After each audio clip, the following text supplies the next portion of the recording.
150e traduction sans filet. C'est la 150e, donc comme j'ai repris depuis 1 ou 2 semaines, et comme 150 c'est quand même un chiffre rond, on va dire, j'ai décidé de marquer un peu le coup. Et alors je suis où ici? Je suis au milieu d'un rond-point. En fait, je suis même en bas d'un rond-point. Alors c'est un rond-point qui est juste à côté de chez moi, qui est à Tours Nord, quartier de la Petite Arche. Donc là, je ne vais pas filmer parce qu'ensuite il faudrait que je fasse un montage et que j'ai pas le temps. Mais éventuellement, je prendrai des photos et puis je mettrai tout ça sur les réseaux sociaux.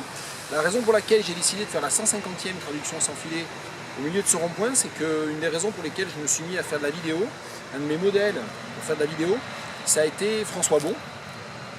Et les expérimentations vidéo-littérature de François Bon, et notamment la série inachevée du Tour de Tours en 80 ronds-points.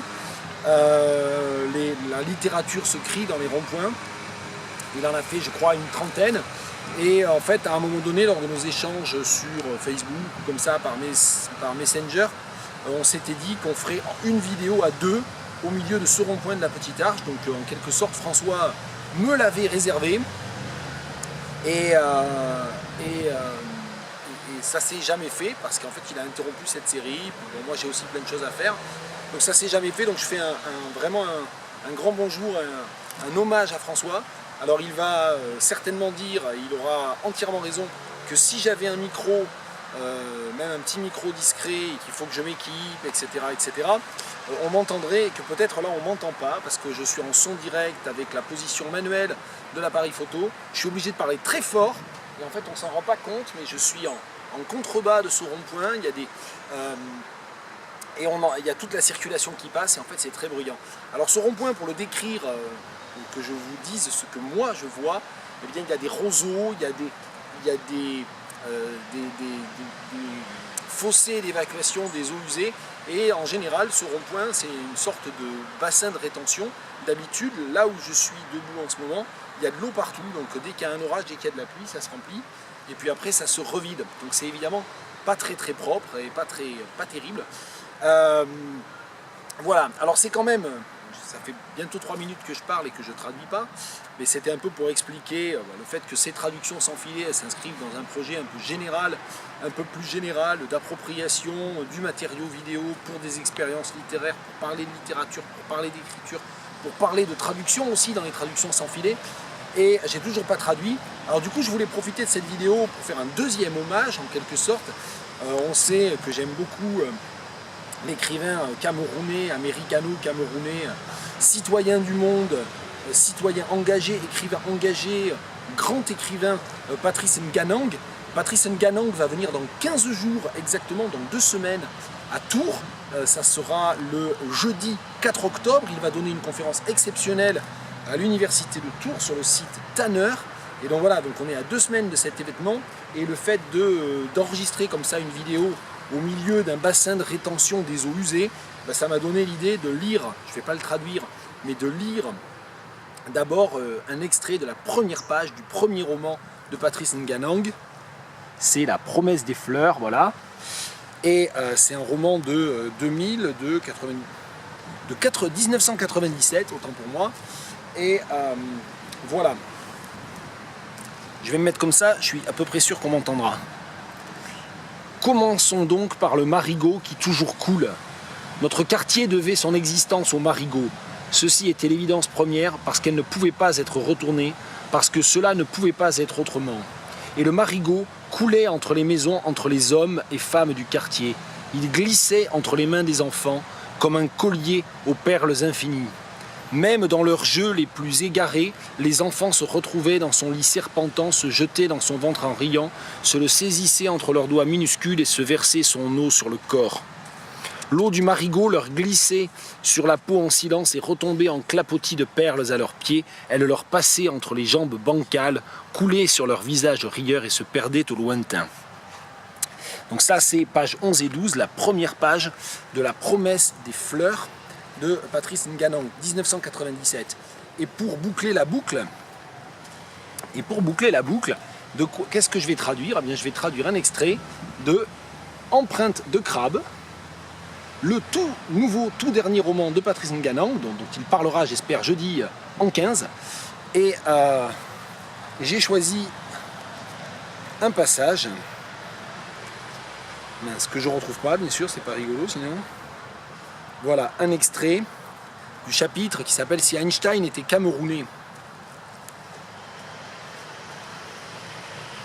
C'est juste un paragraphe, je vais le lire. Page 179, empreinte de crabe, Patrice Ngannou chez Lattès. Chaque histoire a plusieurs versions, plusieurs réalités. Sa version, Niamsi ne la raconta pas. Mais ce n'est pas entièrement de sa faute. Il ne se souvenait plus de qui l'avait informé de l'enlèvement de son ami. Était Ngunchu. Il ne saurait le dire, il ne se souvenait même pas s'il avait appris la nouvelle à l'école ou chez lui. Ce dont il se souvenait, c'était la vitesse avec laquelle il traversa Bangangté sur son vélo, prenant l'axe de Bangwa, dévalant les collines comme si derrière lui rugissait un lion en furie, comme si au-devant, le destin infernal frappait ses coups terribles.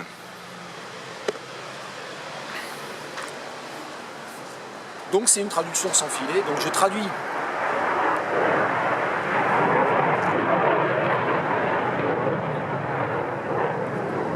On n'est pas loin de la base militaire non plus. Hein. Donc je vais attendre que le chasseur, que le pilote de ligne, non, le pilote de chasse, pardon, ait terminé de franchir le mur du son. Chaque histoire a plusieurs versions, plusieurs réalités. Every story has several versions, several realities. Sa version, Niamsi ne la raconta pas. Niamsi didn't tell his own version. Mais ce n'est pas entièrement de sa faute. But it is not entirely his fault. He is not entirely to blame. Allez, une variante. Il ne se souvenait plus de qui l'avait informé de l'enlèvement de son ami. He couldn't remember. He couldn't remember who had told him that his friend had been kidnapped. Était-ce Ngunchu? Was it Ngunchu? Il ne saurait le dire. He couldn't really say. Il ne se souvenait même pas s'il avait appris la nouvelle à l'école ou chez lui. He could not even remember if he had learnt about it at school or at home. Ce dont il se souvenait, what he remembered, c'était la vitesse avec laquelle il traversa Bangangté sur son vélo. It's the speed with which he rode through Bangangté. He rode through Bangangté on his bike. Alors je ne sais pas s'il y a besoin de on his bike ou pas, parce que ride peut suffire. Prenant l'axe de Bangwa, crossing through Bangwa, dévalant les collines, riding down the hills, comme si derrière lui rugissait un lion en furie. As if behind him there was a mad lion roaring. Comme si au-devant, as if in front of him, le destin infernal frappait ses coups terribles. Hellish fate was frapper des coups, striking, yeah, as if in front of him, before him pour faire le balancement avec behind, as if before him, hellish fate were striking its awful blows. Its awful blows with tremendous blows, ces coups terribles. C'est le destin qui frappe les coups, donc c'est les trois coups du théâtre. C'est évidemment bien sûr aussi la vengeance, je sais pas, le destin was striking its severe blows, terrible blows, tremendous blows, awful blows, je sais pas.